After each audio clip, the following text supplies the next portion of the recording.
بسم اللہ الرحمن الرحیم۔ روبرو ویب چینل کے اسٹوڈیو کم لائبریری اور لائبریری کم اسٹوڈیو سے نوید مرزا حاضر خدمت ہے۔ آج 8 جولائی ہے اور 8 جولائی مسیحا قوم عبدالستار ایدھی رحمۃ اللہ علیہ کا یوم وفات ہے۔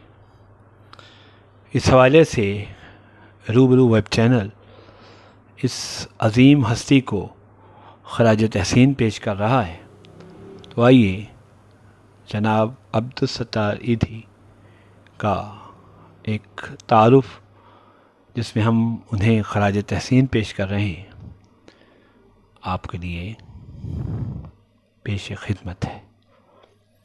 عبدالستار ایدھی مسیحا قوم ایک عظیم سماجی کارکن، ایک عظیم قومی شخصیت۔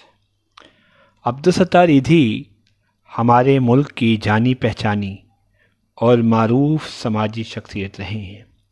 خدمت خلق کے شعبے میں وہ بین الاقوامی شہرت کے حامل تھے۔ وہ ایدھی فاؤنڈیشن کے بانی تھے، جس کی شاخیں اس وقت پورے پاکستان میں پھیل چکی ہیں، جبکہ سماجی خدمت کے حوالے سے ایدھی فاؤنڈیشن کی قابل قدر اور گراں قدر خدمات بھی پوری دنیا کے سامنے ہیں، اور ہر کوئی ایدھی فاؤنڈیشن کا اور عبدالستار ایدھی مرحوم کی خدمات کا معترف ہے۔ جہاں بھی کسی حادثے کی صورت میں مالی امداد کی ضرورت ہوتی ہے، ایدھی فاؤنڈیشن وہاں پہنچ جاتی ہے۔ جناب عبدالستار ایدھی کی وفات کے بعد یہ خدمات ان کی اہلیہ بلقیس ایدھی اور بیٹے فیصل ایدھی بخوبی انجام دے رہے ہیں۔ آئیے اب عبدالستار ایدھی کے حوالے سے یعنی کہ ان کا تعارف حاصل کرتے ہیں کہ وہ کب پیدا ہوئے۔ عبدالستار ایدھی 1 جنوری 1928 کو بھارتی ریاست گجرات میں پیدا ہوئے۔ ایدھی کے والد کپڑے کی تجارت کیا کرتے تھے۔ آپ بچپن سے ہی فلاحی کاموں میں دلچسپی رکھتے تھے اور دوستوں، محلے داروں اور عزیزوں کے چھوٹے موٹے کام کر کے خوشی محسوس کرتے تھے۔ ان کی والدہ اسکول جاتے وقت انہیں جو 2 پیسے دیتی تھیں، ایدھی اس میں سے 1 پیسہ خرچ کرتے اور دوسرا پیسہ کسی ضرورت مند کو دے دیا کرتے تھے۔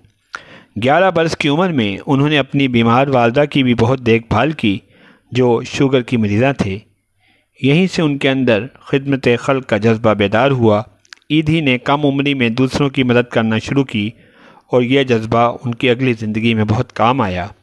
1947 میں ایدھی کا خاندان بھارت سے ہجرت کر کے پاکستان کے شہر کراچی میں آباد ہوا۔ اس وقت ایدھی صاحب محض 19 برس کے تھے۔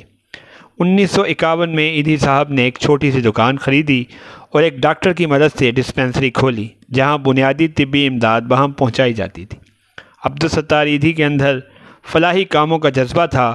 وہ ایک بے مثال شخصیت بننے جا رہے تھے، لہٰذا وہ ڈسپنسری کے سامنے ہی ایک بینچ پر سو جاتے تاکہ کسی وقت بھی ضرورت مند کے کام آ سکیں۔ 1957 میں جب کراچی میں فلو کی بہت بڑی وبا پھیلی تو انہوں نے اس شہر میں مختلف جگہوں پر خیمے لگائے اور ضرورت مند لوگوں میں مفت ادویات تقسیم کی۔ ان کے اس جذبے کو لوگوں نے قدر کی نگاہ سے دیکھتے ہوئے ان کی خاصی امداد کی، خصوصاً کچھ مالدار طبقے نے انہیں جو رقم دی اس سے ایدھی صاحب نے ایک بلڈنگ خرید لی۔ انہی دنوں جب وہ ایدھی فاؤنڈیشن کی بنیاد رکھ چکے تھے، ایک شخص نے انہیں خاصی بڑی رقم بطور امداد دی کہ آپ انہیں فلاحی کاموں میں استعمال کریں، جس سے انہوں نے ایک ایمبولینس خرید لی اور خود ڈرائیور کے طور پر اپنی خدمات پیش کرتے رہے۔ اس دوران انہوں نے وہ عمارت بھی خرید لی جس میں ڈسپنسری تھی۔ انہوں نے وہاں ایک زچگی سینٹر اور نرسوں کی تربیت کرنے والا اسکول کھولا۔ ایدھی فاؤنڈیشن نے خدمت خلق کے بہت سے کام اپنے ذمے لے رکھے ہیں، جس میں ذہنی مریضوں کا مرکز، بلڈ بینک، لاوارث اور یتیم بچوں کی دیکھ بھال اور خواتین کی بہبود کے لیے بہت سے مراکز کا قیام شامل ہے۔ 2006 میں Edhi foundation international ambulance service کا آغاز بھی کر چکی ہے، جس کے تحت پوری دنیا میں انسانیت کی فلاح و بہبود کے لیے ایک ایمبولینس فراہم کرنا ہے۔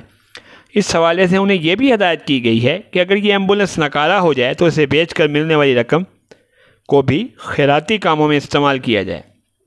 1997 میں grains book of world record میں ایدھی ایمبولینس دنیا کی سب سے بڑی فلاحی ایمبولینس کے طور پر درج کی گئی تھی۔ عبدالستار ایدھی صاحب نے تمام عمر لوگوں کی بے لوث خدمت کی ہے اور خود سادہ زندگی بسر کی ہے۔ انہیں سماجی خدمات کے حوالے سے بہت سے قومی اور بین الاقوامی اعزازات بھی ملے، اور ایک ادارے نے تو انہیں ڈاکٹریٹ کی اعزازی ڈگری سے بھی نوازا، جس کے بعد وہ ڈاکٹر عبدالستار ایدھی کے طور پر پہچانے گئے۔ لیکن یہ سب کچھ ایدھی صاحب کی سماجی خدمات کے حوالے سے وہ بہت کم ہیں۔ وہ ہم سب کا فخر ہیں، اور اگر انہیں مسیحا قوم کہا جائے تو بے جا نہ ہوگا۔ ایدھی صاحب وہ شخصیت ہیں جو سڑک پر امداد کے لیے چند گھنٹے رک جاتے تو لوگ کروڑوں روپے ان کی جھولی میں ڈال دیتے تھے۔ وہ ایک عظیم شخصیت تھے۔ عمر کے آخری حصے میں انہیں گردوں کے عارضوں نے آ گھیرا، مگر ان کے عزم اور بلند پایا حوصلے میں کمی نہ آئی۔ ان کو علاج کے لیے باہر جانے کا کہا گیا، لیکن انہوں نے وطن میں رہنا ہی پسند کیا گیا۔ یوں وہ ایک محب وطن انسان بھی تھے۔ بالآخر قوم کا یہ عظیم سپوت آج کے دن 8 جولائی 2016 کو اس جہان فانی سے کوچ کر گیا، اور آج ہم ان کی 5ویں برسی منا رہے ہیں۔ ایدھی صاحب کو بھرپور سرکاری اعزاز کے ساتھ کراچی میں دفن کیا گیا۔ اس وقت ان کی عمر 88 برس تھی۔ انہوں نے وفات سے پہلے اپنی آنکھیں بھی ضرورت مندوں کو عطیہ کر دی تھیں۔ ایدھی صاحب کے مشن کو ان کی بیوی اور بیٹے نے جاری رکھا ہوا ہے۔ دعا ہے کہ اللہ پاک اس عظیم انسان کے درجات بلند فرمائے اور انہیں جنت الفردوس میں اعلیٰ مقام عطا ہو۔ عبدالستار ایدھی منزل تھی جن کی سیدھی۔ اور آخر میں اپنے 2 اشعار ایدھی صاحب کے لیے پیش کر کے آپ سے اجازت چاہوں گا۔ مزاج سادہ تھا، عز و عمل لبادہ تھا، وہ ایک شخص جو دراصل شاہزادہ تھا۔ کوئی نہ روک سکا اس کے عزم راسخ کو، پہاڑ سے بھی زیادہ بڑا ارادہ تھا۔ سلام عبدالستار ایدھی، آپ ہمارے دلوں میں بستے ہیں۔ آپ ایک عظیم شخصیت تھے۔